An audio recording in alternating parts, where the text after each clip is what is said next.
Hey guys, how's it going? ItZMuRdA here. We've got an episode of Analyze This. We haven't done one of these in a little bit, been busy with some other things, but this is one that has been in high demand for a while, and I want to talk to you guys a little bit about loadouts. I'm talking strictly infantry loadouts here since that's kind of my thing, and I'm going to try to cover something for all empires. I'm going to be playing NC, but I'll try to give a little bit of insight into what I might suggest for TRVS as well, and kind of just, you can go from there if there's enough demand for it. If I feel like it's enough to do a whole separate other video or two, I could, but I think you'll get the feel for it. First, I'm gonna just I'm in Light Assault right now. We've got beautiful additional loadouts for being a member. You can buy 4 extra ones. I bought my first one. I'll probably buy some other ones depending on for what as game update 13 and so forth comes out. There's more things that I want to squeeze into my loadouts, and I'll give you guys some insight into that as well. So first I wanted to talk about what is usually my 1, 2, and 3 for any given class. And my 1 is typically my short range, to medium range loadout. My 3 is typically my medium to long range loadout. And my 2 is usually like a shotgun or something specialty like that.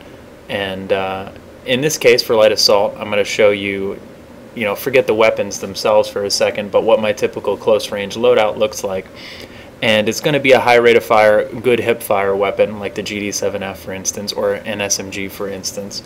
And you can obviously compare this to a VX67 or a Serpent on VS, or an LC3 Jaguar and LC3 Lynx on TR. I've even used the stock mercenary. Most of the stock weapons actually could function with this sort of setup, and attachments will change depending on the weapon, but you're typically going to go for these 3 things if it's available to the weapon. Some weapons, like the mercenary for instance, won't have advanced laser sight, but it will have a regular laser sight. Some weapons won't have soft point, also like the mercenary. I typically run 1x scopes on everything I possibly can, and yeah, so my close range setup for something like this is always the 1x. I'm not even going to mention that again because, yeah. And in a laser sight, advanced where possible, always. It's worth the extra hip fire. And I like going for soft point ammo where I can. Soft point ammo is one of those things where there's a little bit of benefit for a little bit of downside.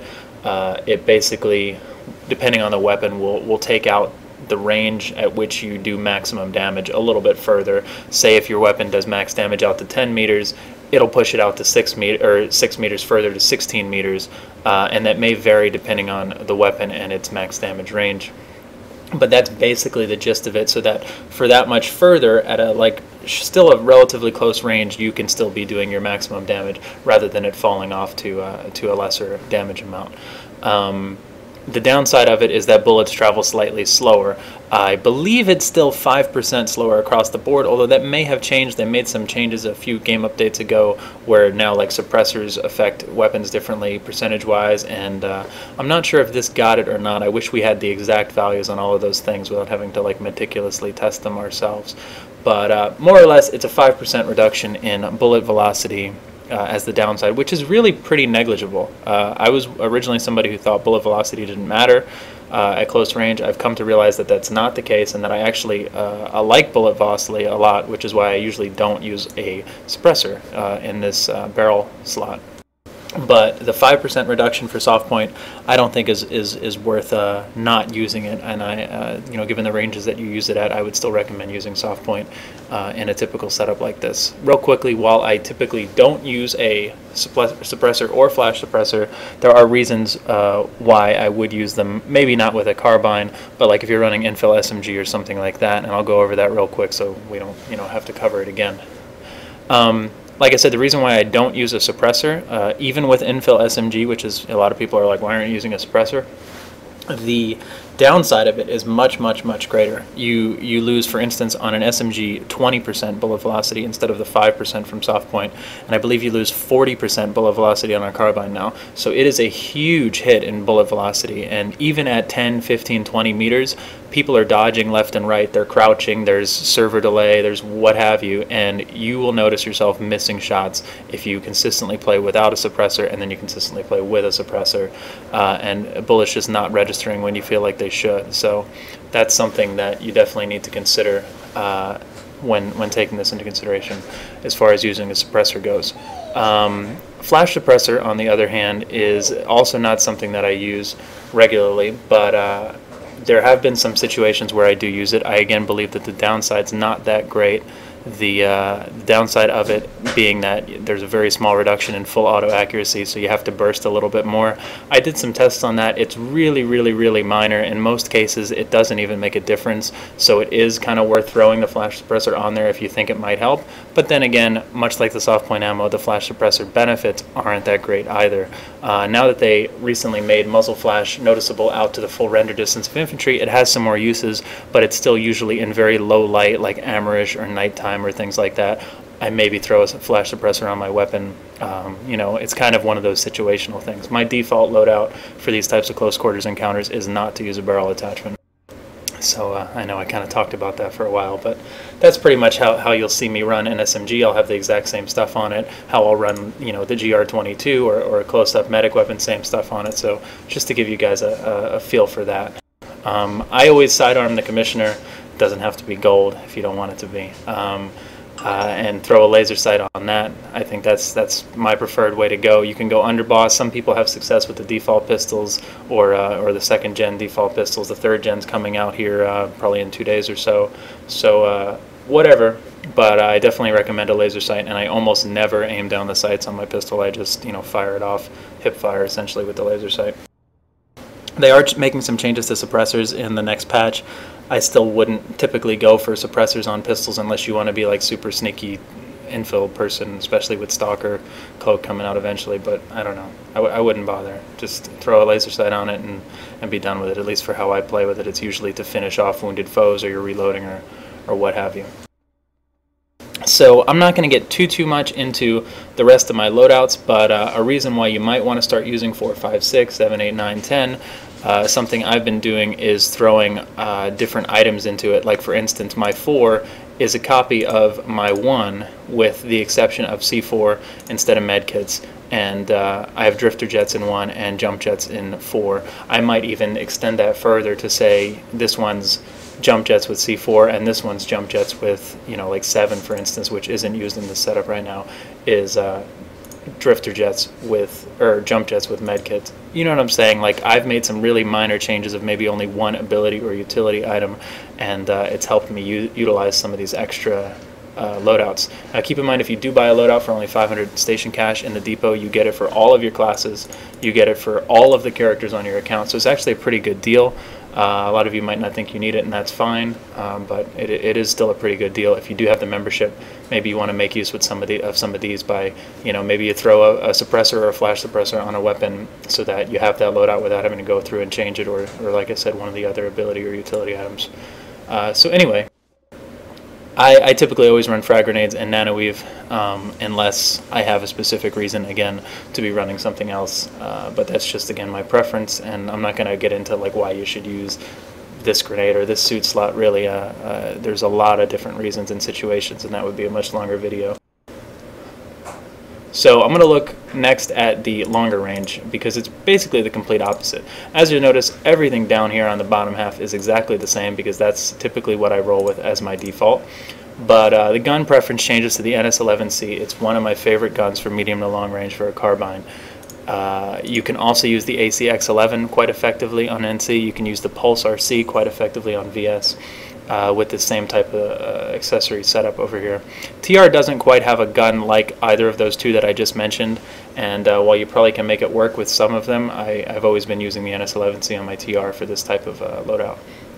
Now my longer range standard loadouts, again, 1X, I said I wouldn't say it, but I just did. I go compensator on the barrel when it's offered. It usually is on a weapon that you'd want to be using at medium to longer range. No real bother in even unlocking those. And then you go foregrip, obviously advanced foregrip if possible, just like with the laser sight. And these two really synergize well together, because you're losing hip fire with the compensator, but you don't want to hip fire because you don't have a laser dot. You're gaining recoil control in both cases. And things like that. And then for the ammo, I typically go high velocity ammo, again, something I didn't used to think much of, but just as I saw suppressors really lowering my effectiveness in even relatively close range by really reducing my my bullet velocity, when I threw high velocity ammo on, it felt like my hit registration was much better to me. So I mean, there might be some placebo in that, but I don't really think that the downside of having the vertical recoil, which is the easiest recoil to control on your own, plus you have a compensator to help with that anyway, I don't really think that downside is a big deal, and I definitely recommend HV ammo for medium to longer range stuff. And sometimes I even throw it on a close range build if soft point isn't available, because I feel like HV ammo is actually quite underrated. So I recommend it where possible. This is my setup for this, and I'll just make quick mention. I've been using the Razor GD23 with a very unusual setup based on what it offers for relatively close range, laser sight on it, and HV ammo. This is the first time I've done this combo, just because that's what it offers. It doesn't offer soft point. I didn't feel like it was the right gun to be used with a compensator foregrip build, and I've actually been liking it quite a lot. The hip fire is still really good, and I can actually engage targets a little bit further than I typically would with a hip fire close quarters build. So there are some really kind of unique things you can do as well, but I was just giving you guys my usual build, and that's what you'll see across the board. I have a lot of success with that. Now my number 2 is typically my shotgun build. I'm not going to get into the types of shotguns. Honestly, I think these days, after all of the nerfs, the best shotguns are probably the semi-autos. Either if you like the faster reload or the higher magazine size, you can go Mauler or Sweeper or Nova or Thanatos or whatever the heck the TR1s are called. I honestly don't even remember at this point. I know that the Barrage is the fast reload one, and maybe I'll remember the name of the other one by the end of the video. I don't know. I believe the Nighthawk is the auto shotty. So whatever that other one is. Anyway, those are probably my preference these days. I was using some pumps to finish up Araxium metals with them, and that's why that's in there. I really don't like auto shotties. They feel kind of cheesy to me. I know a lot of people have success with them, so if that's your thing, go for it. With any shotgun, I recommend extended mag, and then that's it. I don't bother with anything else.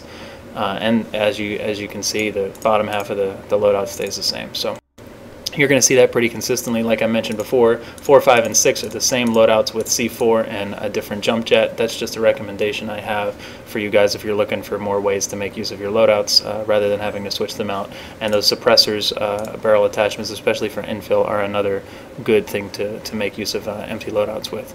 I'm going to jump to engineer real quick because it's almost exactly the same, other than engineer items. Obviously, if you want to use a turret or different type of grenade or utility item, but for me it's pretty much straightforward. I guess I was using tank mines in this build, but you'll see the same weapons across the board. I don't even think I've started using these, with one exception, that dreaded noob tube.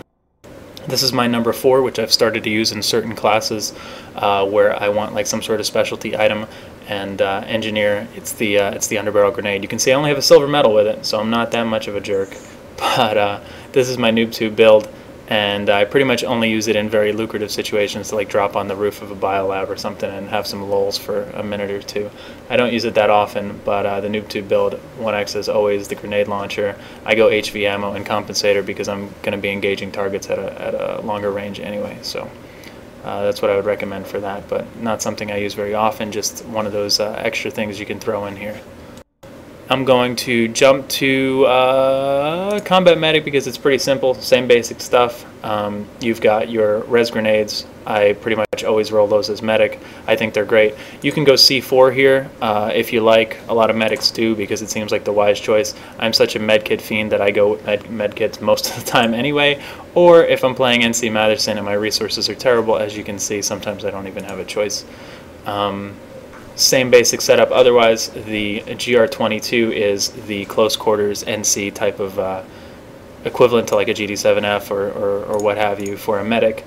The default TR assault rifle is actually quite good. The TRV is also quite good at this role, and the TAR is probably my favorite TR assault rifle. I know I kind of went backwards listing my favorite third, but the TAR would be my recommendation for this on TR, and the HV45 would be my recommendation for it on VS. Same setup as before with the close quarters build, and same setup over here with the medium to longer range build. As you saw with the NS11 carbine, there is now the NS11. I have the GameStop version, the Platinum, but this is also the NS11A. It's the same assault rifle, same setup, and you can also make this work with a few other weapons. The Reaper DMR is a good choice for NC. There are a few others for VS and TR, but I'm not going to pretend that I have really used them because I've just rolled the NS11 the entire time, honestly. But there are some other options there that you might want to throw similar attachments on for medium to longer range. Same deal here with the shotgun setup, and not really much else to say about that. Got some empty loadouts over here that I might be making use of with C4, for instance. Once I actually get some resources, that would be a good way to do that. You may also want to consider the grenade bandolier. I don't have it equipped right now, but that works really well with revive grenades, more so than anything, since you can carry more than one of them when you're playing medic. But that's just kind of an aside to that. Going over to heavy, same kind of thing you'll see here. I roll Decimator most of the time, but here's my my number 4 coming in handy. It's basically my long range setup, which you'll see at number 3, just with a Phoenix swapped in. And actually I have an AV grenade swapped in too, because if I'm max hunting or vehicle hunting or whatever. The rest of the build is the same, what you'd expect from any of my long range builds. The 1X, the compensator, the HV ammo, and the advanced forward grip in the case of the SAW, which is the default NC gun and actually quite good at longer range. I typically use the TMG 50 for this type of setup on TR, and I've been using the SVA-88 for this type of setup on VS, although the SVA-88 also doubles as a really good close quarters gun as well. VS just have a slew of really nice assault rifles, so you can kind of make this work with any of them. The Orion's really good by default as well. Like I said, I'm just using the 4th here for the extra thing. Maybe if you have a Lancer or a Striker, you want to throw it in, something like that. You can even choose different grenades and whatnot. And then my number 1 is my close quarters setup for HA. Just like the other classes, it's my hipfire weapon. LMGs tend to not hipfire great by comparison, but you can find a few that do pretty good at it. The Anchor is one. There's a few others on NC that aren't so bad. The NS15 common pool is actually pretty decent at hipfire. It just has pretty weak damage, unfortunately. So it's kind of a little bit not sure what type of gun it wants to be, but it can fill either role, kind of at a jack of all trades LMG type of thing. The EM1 and the EM6, I don't remember if I said that, are pretty good. The GD22S is pretty good at this role, but my preference is the Anchor.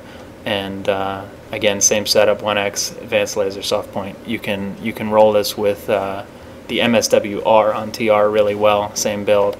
And I just started using the Polaris on VS, which is a really interesting choice for this build with the 100-round mag. But it actually is working quite well, rolling laser and soft point and a 1X on the Polaris for this type of build, and I've been enjoying it. I try to hipfire and throw a laser sight on my items as much as I possibly can if you've watched my stream, so when I see an in for that, I go for it. That's definitely my preference. I typically run concussion grenades unless I'm using an AV grenade, which I don't typically recommend unless you're going for like a max kill in particular or something like that. I also will run resist shield in my close quarters builds. With Nano E5 and Resist 5, I think they synergize extremely well and give you that mitigation that you want in close quarters personally. And then in my longer range setups, you'll see I use the default NMG because I feel like you pop that on to absorb some damage real quick at longer range. You get to cover, and I think that suits me a little bit better. Number 2 would be my shotgun setup. Since I'm NC, it's a jackhammer, but any of the other shotguns would suffice for any class or any empire for that matter.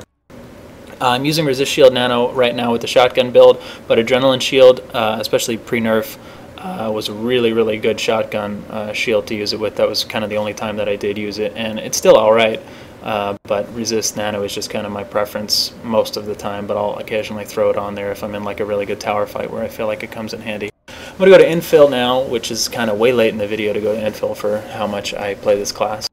But there is a little bit more complications going on, and I want to get the basics out, I guess. So my first 3 loadouts are different for Infill. Infill SMG is my preference. The SMGs that I would prefer are the 2nd gen SMGs, the Blitz for NC, the Hailstorm for TR, the Sirius for VS, and that's what I would recommend using. The 1st gens are okay. They're okay at 1v1s and things like that, but the really small magazine size is just going to get you killed more often than it won't. So I'd recommend going 2nd gen all the way. The PDW that's coming out in a couple days with Game Update 13 is something I'm going to be using kind of as a more longer range SMG build. I'm going to weave it into one of these loadouts for sure.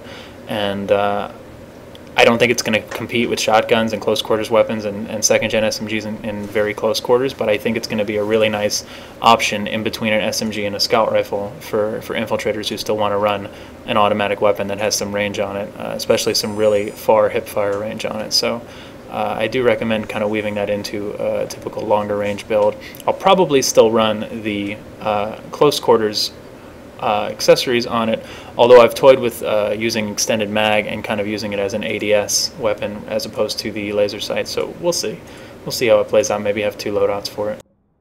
As infill, really easy choice right now to go Hunter Cloak. The default cloak maxed out, Nano Weave maxed out. Nano Weave actually helps you as an infill more than other classes on a percentage level because you start out with less shields, so less total health, but you still get 250 for max amount, so you want to get that Nano E5 in my opinion on an infiltrator, especially compared to other classes, since it gives you a greater percentage benefit in total health.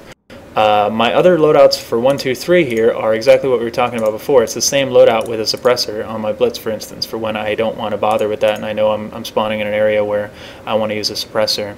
I go for that. Again, it's something I don't do very often, and one of the other reasons why I don't, that I didn't mention earlier, is the fact that I don't honestly believe that a lot of players in this game are very situationally aware at all. Like, you'll run into maybe somebody 5% of the time, and that might be giving people more credit than they deserve. No offense, but a lot of people do not use their radar, don't even know that they can zoom it in or expand it, have their music playing in the background or what have you, and don't listen to audio cues. It just becomes increasingly obvious that the suppressor doesn't really make that much of a difference to benefit you when you're fighting most opponents. If you know you're fighting some really good people or you're really behind enemy lines or something like that, I occasionally pull out this loadout that has it on it, but again, I usually run without it. This one just has anti-infantry mines as the only change over my original first loadout, so that's the difference there. Again, you know, some ideas that you might have for loadouts you use often, and just making simple changes, even just one thing, so you don't have to change it back and forth each time. Now my 4, 5, and 6 right now are a little bit interesting. They all run the same exact bottom half, so you're just looking at weapons changing here. My 4 is probably going to shift to the NSPDW in next patch, and then I'm going to shift them along accordingly. But right now it is the semi-automatic scout rifle, which is a weapon that I'm working on the Araxium with. I'm using it in a very unconventional way. I don't really recommend it. I'm using 1X laser on it, and I've actually gotten pretty decent at using it in close quarters, but it's intended for a mid-range, and that's just why I'm rolling it right now. It gives a little bit more range than the SMGs and not quite as much as a sniper rifle. You can also use the automatic scout rifle here, but I've got the semi-auto right now, just because, like I said, I'm working on the Araxium with it. Usually I say skip over scout rifles altogether. They did get buffed, but I still don't think that they're that great. Go SMG or sniper rifle, especially with the new NS SMG coming out. That'll kind of bridge the gap a little bit better. If you care about it, the automatic version is the AF-18 Stalker on NC, and both versions for VS are the Artemis is the automatic version, and the Nyx is the semi-automatic version. For TR, the HSR-1 is the semi-automatic, and the SOAS-20 is the automatic. This build is actually the one I was using with my flare gun setup. That's actually why there's a suppressor on it when I was going for flare gun kills. But typically I wouldn't use a suppressor on a sniper rifle. This is the close quarters bolt rifle that allows you to use a 1X scope on it, and that's basically all this setup is. If I want to use a bolt rifle in close quarters, that's the go-to for it. The Ghost is the VS version, and I believe the TSAR-42 is the TR version. I've never actually used the TR version of it. Not something I use often. Like I said, I pretty much only used it during the flare gun stuff, but it is an alternative if you want to use bolt rifles in close quarters. They are getting on the change for that, the fact that they still have scope sway even with a low magnification scope. So hopefully we'll see that change soon, and it'll make it a little bit more enjoyable to use them in close quarters. And then finally, 6 is my sniper rifle typical setup. I don't care for high magnification anything, as you may have noticed, so I just run my bolt drivers with the default 6X scope. I don't even buy a scope for them, just flat out nothing here. I can't wait for the straight pole bolt to come, so I'll be using those on my bolt rifles when they come, most likely, as long as there's no crazy downsides to them. So that'll be the attachment I throw on when they give us that. But for now, I don't snipe often, but I do like just using the default 6X when I do. And I really like the feel of the bolt driver, the default NC gun. I guess I just got used to it. So I picked guns with the same stats on my TR and VS alts, which, if you're curious, are the XM98 on VS and I believe the M77B on TR. You think I would have wrote down all of these equivalents before this video, but I'm just doing it live. So there's my memory for you, I guess. Hopefully I said everything accurately. I think I did. So anyway, that's pretty much the setup of everything non-max. I don't play maxes very often. I wasn't even going to talk about this at all, especially with the resource change. It's usually not worth 5 medkits to me, and I just, I roll without using maxes most of the time. I have a hacksaw setup back from when it was good with extended mags. I use the Aegis Shield, which is actually better than it gets credit for, and auto repair as my typical AI max. If I was playing TR, I wouldn't use lockdown. I'd use charge and auto repair with onslaughts right now, although some of the other weapons are pretty good too. And if I was playing VS, of course I would use Zoe with auto repair, and I've been using the blue shifts, although again some of the other weapons are quite good. Same with the shotguns. Hacksaws mostly like I'm using them because I spend 1,000 certs on extended mags. There are other alternatives, especially the Matic at range, and even the default at close range. The scatter cannons are just fine these days. And this is my AV setup. Ravens over here, Comets on VS, and of course Fractures on TR. I run flak armor because I'm fighting vehicles, and pretty much charge in all situations except for the Zoe, where I want to have that to make my Comets do insane damage. And then the AA setup that I absolutely never pull: Burster, Zoe or charge, flak. But I never use them, and you shouldn't either. Anyway, I think that's pretty much it, and everything that I wanted to talk about. I'm sure that I'm forgetting something, but this video has, as always, gotten quite long. I should have written myself some notes, I suppose. But nonetheless, this is how we do it. So I hope you guys enjoyed it, and that obviously wasn't the end-all be-all of weapons that you should use or anything like that. For VS, I have a loadout on heavy for the Lasher, and for the MCG, you see them typically in my 4th loadout slot for heavy. It's different for this one since the jackhammer and the shotgun both shared a loadout. But yeah, I mean, I think that's pretty much everything, and hopefully that helped you guys out. And if you have any questions, especially if I left anything out or that you wanted to hear me talk about, please let me know, and I would be happy to speak about that. Oh, the one thing, this is probably what I was thinking of, because I was like, I know that there's something. It's not out now. Well, it's out, but it's not good. The Advanced Shield Capacitor is getting buffed significantly in the next patch, Game Update 13, which is probably coming in 2 days on July 24th. And I think it's actually going to be worth using. It's probably going to take up a lot of my additional loadouts that I don't have much use for at the moment.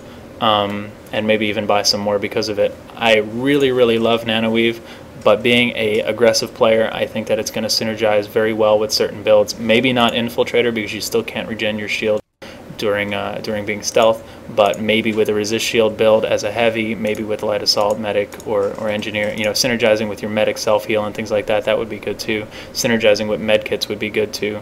Just anything to get you back up to 100% effectiveness as soon as possible to take on more targets. I don't know how many times I go on to the next enemy before I've recharged my shield just out of being impatient or what have you, or sometimes you don't even have a choice. So right now, if you sort it all the way out,